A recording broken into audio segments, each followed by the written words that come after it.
Komisi Pemberantasan Korupsi menangkap anggota DPRD DKI dari fraksi Gerindra, Muhammad Sanusi, dalam operasi tangkap tangan yang dilakukan pada Kamis malam 31 Maret 2016. Sanusi ditangkap saat menerima suap yang totalnya mencapai 1.140 miliar rupiah dari PT Agung Podomoro Land. Belakangan, Presdir Agung Podomoro Land, Arisman Wijaya, akhirnya menyerahkan diri ke KPK. Ketua KPK Agus Raharjo menyebut suap ini terkait dengan pembahasan Raperda Zonasi Wilayah Laut dan Pulau-Pulau Kecil dan Raperda tentang Rencana Tata Ruang Kawasan Strategis Pantai Utara Jakarta. Raperda ini memang tengah dibahas di DPRD DKI, namun belum juga ketok palu pengesahan. Penangkapan itu mendapat perhatian Gubernur DKI Jakarta Basuki Cahayapurnama. Menurut Ahok, untuk menjadi seorang pejabat memang tidak mudah. Terlebih, pejabat harus konsisten melaporkan harta dan asetnya kepada negara. Ahok juga menilai Sanusi memiliki banyak barang mewah. Ya, saya nggak tahu, saya cuma tahu dia hidupnya mewah aja, jam tangannya miliaran. Saya kalau ketemu mobilnya miliaran semua mobil yang kelas atas dia punya. Ya, saya nggak tahu, mungkin dia orang kaya kali. Sekarang makanya saya dari dulu konsisten bilang, kalau mau jadi pejabat, harus lapor LHKPN. Ya kan, kalau kamu lapor LHKPN, harus buktikan pajak yang kamu bayar berapa, baru kamu bisa pantas ngomong, teriak-teriak. Itu yang saya bilang kan, ya kamu cek aja berapa penghasilannya, gaya hidupnya. Jadi nggak usah banyak ngomong gitu loh. Nah sekarang LHKPN-nya kagak lapor, gimana coba? Pernyataan Gubernur DKI Jakarta memperlihatkan bahwa betapa gaya hidup mewah anggota dewan di level DPRD saja sudah begitu mencolok mata. Tidak hanya di kalangan DPRD, gaya hidup mewah juga sudah menjadi hal yang sangat lumrah di tingkat DPR. Permasalahannya, gaya hidup mewah anggota dewan itu sering tidak sebanding dengan pendapatan resminya. Berdasarkan Peraturan Pemerintah Nomor 24 Tahun 2004 tentang Hak Keuangan dan Protokoler DPRD, jumlah gaji anggota DPRD terdiri atas uang representasi, tunjangan jabatan, tunjangan komunikasi intensif, tunjangan operasional, dan tunjangan perumahan. Dari seluruh komponen itu, besaran gaji untuk DPRD DKI Jakarta periode 2014-2019 yakni gaji per bulan untuk Ketua DPRD mencapai Rp45 juta, Wakil Ketua sebesar Rp35 juta dan anggota sebesar Rp30 juta. Belum lagi fasilitas kendaraan seperti Toyota Camry dan Altis yang tidak bisa disebut mobil yang murah. Dengan gaji dan fasilitas itu, setidaknya anggota DPRD bisa hidup dengan layak dan memberikan waktu sepenuhnya untuk melayani warga. Namun, gaya hidup mewah telah banyak menjerumuskan anggota dewan melakukan tindakan korupsi. Tentunya tidak semua anggota dewan hidup mewah dari hasil korupsi. Namun nyatanya seperti ada hubungan yang sangat erat antara kemewahan dengan perilaku korupsi. Iya, mobil mewah, rumah mewah, jam tangan mewah, itu sepertinya sudah jadi atribut yang harus menempel dan harus dimiliki ya oleh anggota dewan. Bahkan tempat-tempat mereka mungkin nongkrong atau bergaul bersama teman-teman anggota dewan. Kita ya. Jauh lah kita, di bawah dari itu. Tapi dia wakil kita nih untuk menyampaikan aspirasi. Tanya ke Prof. Hamdi dulu. Prof, ini memang gaya hidup anggota dewan kita seperti itu atau memang anggota dewan harus gaya seperti itu? Wakil kita, ada yang berguyon gini, alhamdulillah ya, wakil kita udah mewah, berarti jangan-jangan rakyat kita juga ada kebanyakan sudah mewah. Gitu. Sudah mewah, harusnya begitu ya parameternya ya Prof. Ada yang bilang gitu, ada yang bilang begini kan, aduh, ya sebenarnya kita pingin mewah, cuma udah diwakilin dia aja, yang lain kita nggak kebagian. Buat ngangkat-ngangkat perasaan. Iya silakan Prof. Nggak, begini, gaya hidup mewah itu soalnya kan tidak masalah kan, ya sepanjang Anda mampu membiayai gaya hidup tinggi itu kan mahal, ya.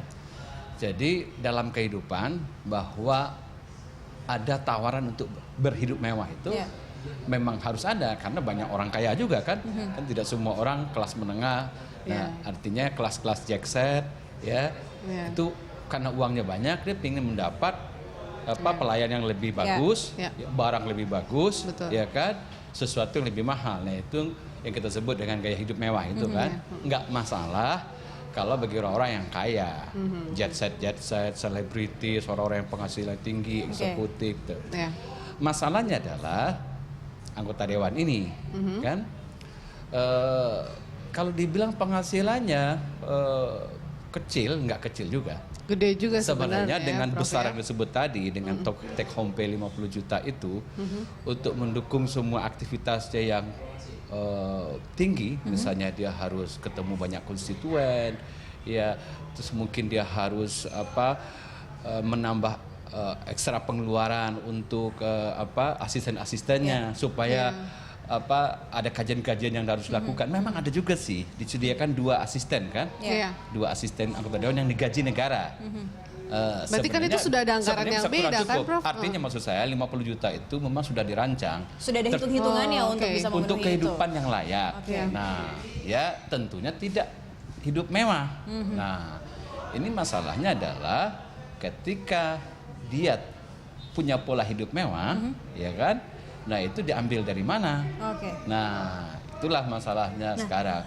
Banyak korupsi kita jumpai di anggota dewan. Barusan kemarin anggota DPRD Muhammad Sanusi juga tertangkap karena menerima suap, ya. Itu masalahnya gitu kan. Ya. Untuk mencukupi kebutuhan mewahnya dia harus seperti itu. Seperti itu. Mbak Tika, kalau melihat tadi apa yang sudah dipaparkan oleh Profesor Hamdi dan juga kita lihat dari paket tadi, apakah ini jadi saya punya jabatan, saya punya tanggung jawab lebih, jadi dan saya juga punya penghasilan yang lebih dari itu, jadi wajar-wajar saja saya hidup mewah dan mungkin ada rasa ingin show off, ingin memperlihatkannya seperti itu wajar yang seharusnya dilakukan oleh seseorang yang sudah di level tertentu. Nyambung dari Pak Prof ya, jadi memang kewajaran itu kan karena memang manusia itu punya dorongan ya, manusia itu selalu punya dorongan untuk gue dong udah lebih dari kemarin ya.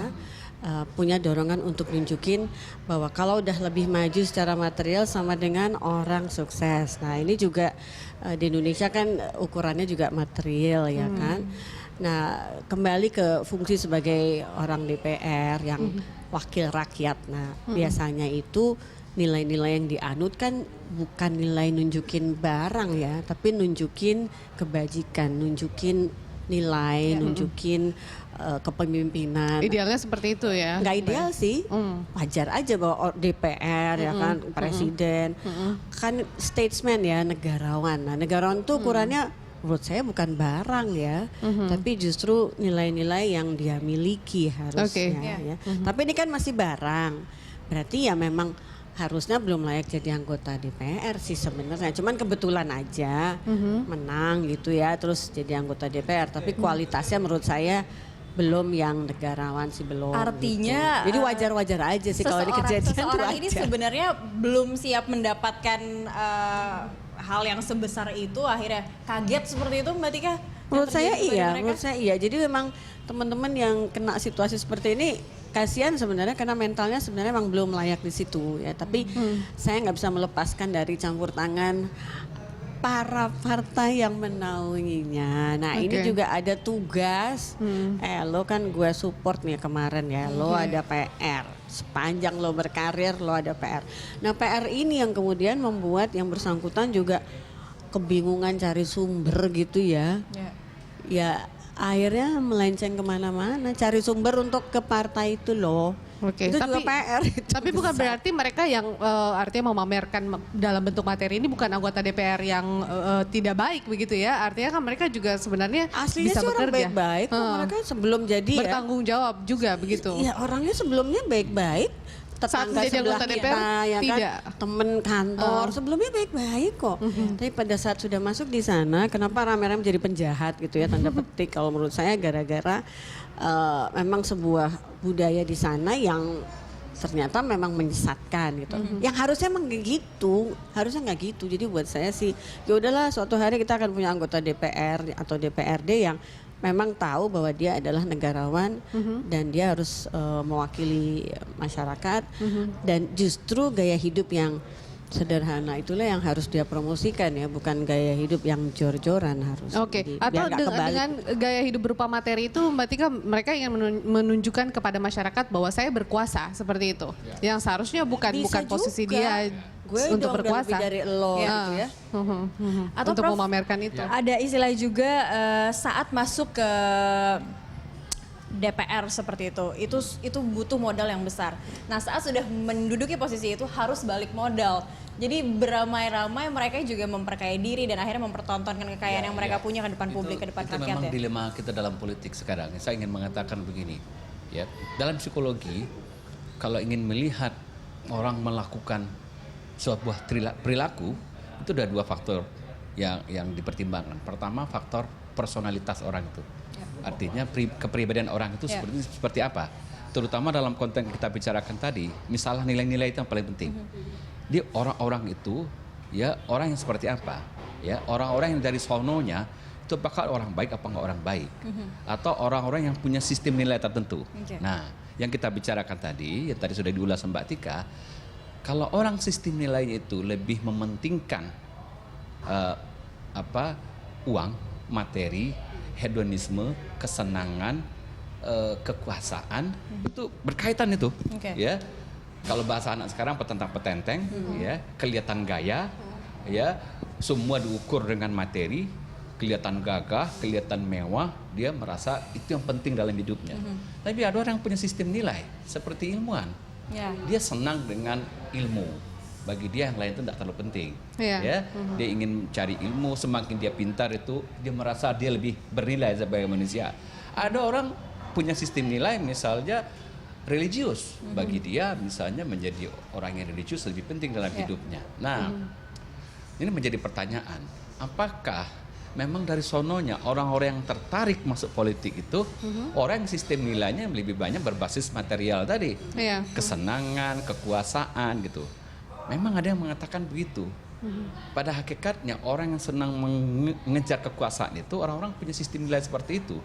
Makanya sistem politik dipagari sistem itu dengan aturan yang ketat. Karena kenapa? Ketika dia masuk ke dalam politik, godaannya besar. Karena dia punya kewenangan yang besar dan kewenangan itu bisa ditukar dengan uang. Agak susah sih, Prof. Korupsi. Tapi aturan itu di-break pada saat kemudian masuk ke dalam politik itu sendiri, begitu, Prof. Gini, kadang-kadang orang yang sistem nilainya bagus pun integritasnya bagus, jujur, awalnya tadi seperti Mbak Tika tadi bilang, iya betul, di masuk luar dalam satu sistem di tengah situasi yang kuat, dia nggak berdaya. Yang ingin saya katakan dari awal tadi, tingkah laku kita tuh ada tergantung 2 faktor, faktor personalitinya kali situasi. Jadi tergantung situasinya juga.